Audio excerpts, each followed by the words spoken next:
મિત્ર મંડળીનું અતૂટ ઋણ જે ક્યારેય ચૂકવી શકાય તેમ નથી. આ સેવાની નિરંતરતા અને સફળતાનો સૌથી મોટો આધાર મિત્ર મંડળી છે. સેવકજી હંમેશા ઊંડા ભાવ સાથે સ્વીકારે છે.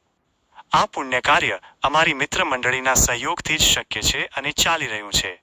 અમે અમારી મિત્ર મંડળીનું આ ઋણ ક્યારેય ચૂકવી શકીએ તેમ નથી. તેમનું સમર્પણ માત્ર ધનનું નથી, પણ સમય, શ્રમ અને લાગણીનું છે. જ્યારે અમારા મિત્રો દર મહિને પોતાની સ્વેચ્છાથી યથાશક્તિ સહયોગ કરે છે, ત્યારે જ 25મી 30 જરૂરિયાતમંદ લોકોને વર્ષોથી દરરોજ ભોજન મળી રહ્યું છે અને મળતું રહેશે. તેમનો આ સાથ, આ વિશ્વાસ જ અમારી સૌથી મોટી તાકાત છે. દાનની સાચી દિશા અને પુણ્યનું આહ્વાન. સેવકજીનો વર્ષોનો અનુભવ એક મહત્વપૂર્ણ શીખ આપે છે.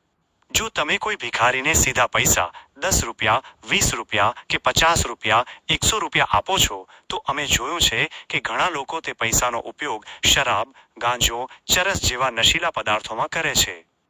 એટલે તમે ભિખારીને પૈસા ન આપતા તેમની જરૂરિયાત પૂરી કરવાની કોશિશ કરો અને સામાન ખરીદીને આપો. તેનાથી તમારા આપેલા પૈસા કોઈના દુઃખનું કારણ નહીં, પણ સુખ અને ખુશીનું કારણ બનશે.